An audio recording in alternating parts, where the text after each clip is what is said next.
name's Andrew. I'm a bass player in New Zealand.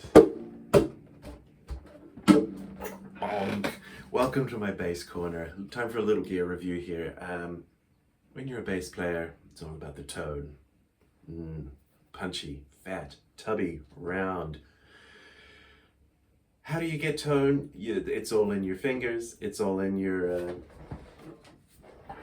EQ dials. It's all in your amp EQ settings.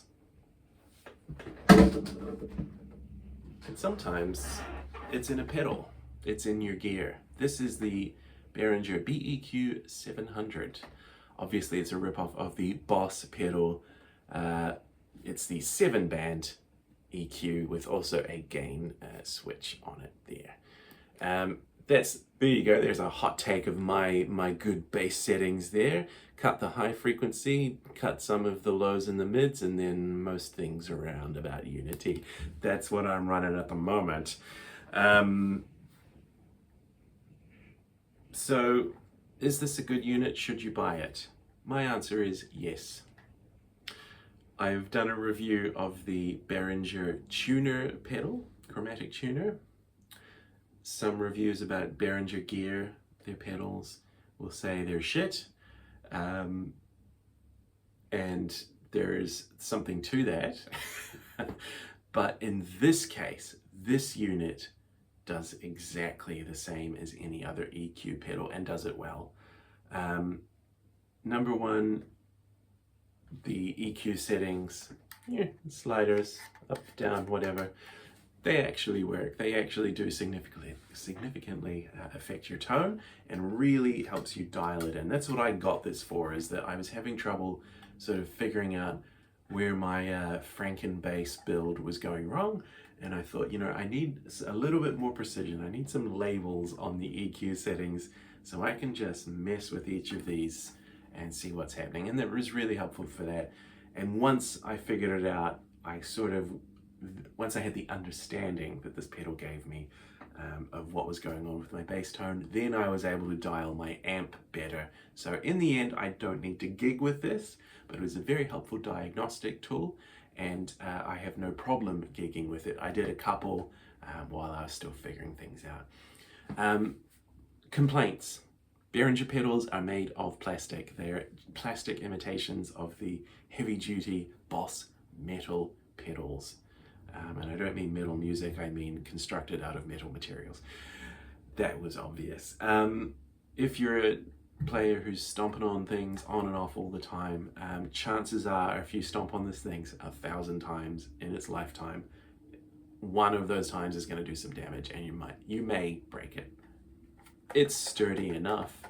I've got no hint that that's going to happen, but it's one of the risks you would run. So if you're in a situation where you cannot run risks, for example, if you're on a very high paid, fancy, swanky, important tour and you don't have access to music stores and you've gone traveling into the arse end of nowhere and your gear breaks, that would be an example of something where you want to prioritize reliability.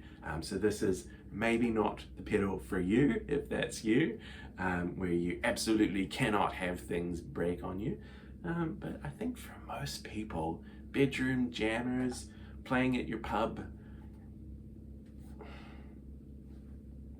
use the cheap one. This is a cheap option. It's at the lowest end of the range for EQ pedals. It's not a preamp, it's not a sans amp, it's none of those things.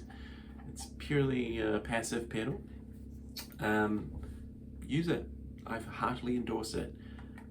With a caveat, Behringer pedals have a weird battery compartment. Where's the battery compartment on a pedal? It's a no-brainer. It's on the back, right? Wrong. Behringer say fuck you with power, and they put the power at the power slot is on the side like normal, but the battery pack is underneath the actual foot pedal compartment mechanism. How do you get at it? You use your ballpoint pen and you stab like you're in the movie Psycho, because it just drives me crazy. This little spring-loaded thing in the side there, the hinge, and you go pop, and the other side is all the angle gets mucked up, and sometimes the other side pops back in as soon as you remove the pen, and you go this really stiff spring in there. Sometimes it doesn't give. Sometimes when it gives a big ding, and it's like, ah. And every single time I think I've broken it. It's battery compartment in there. There's a spring which is not tied down, so if you're changing your battery at the venue and it's dark and there's like a black stage and black wings and no stage lights on, and you're like you're gonna lose your spring. It's not stuck in there for some reason. I guess some blue tack could fix that. And so then you put your battery in and you do the process in reverse and you hate your life. So go in.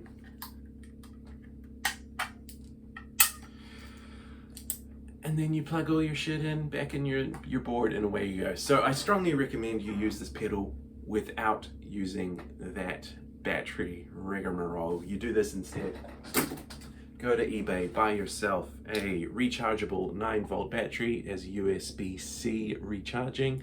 This will last you, with this unit, 3 days at least. I left my rig on for 3 days and this battery was still pumping the power into this unit perfectly. And get yourself one of these to go with it.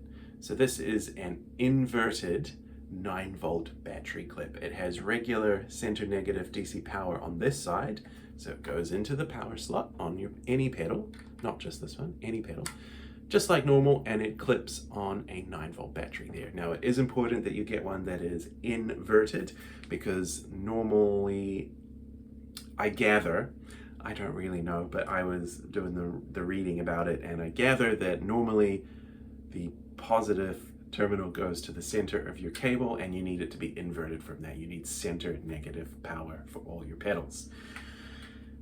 So it's a bit weird to have a pedal on your floor and then have this hanging off the side with a battery clipped on, and then have your 2 instrument cables. But you know what? Sometimes the simple solution that doesn't involve this fucking cover is the elegant one. Overall, I do say yes, use this pedal, especially if you're using a whole pedal board and you have power systems all laid out, boom, boom, boom, boom, one after the other. It will slot right in really, really well. Heartily endorse the Behringer BEQ700 bass EQ pedal. Give it a whirl. It's just as good as its contemporaries in the higher price points.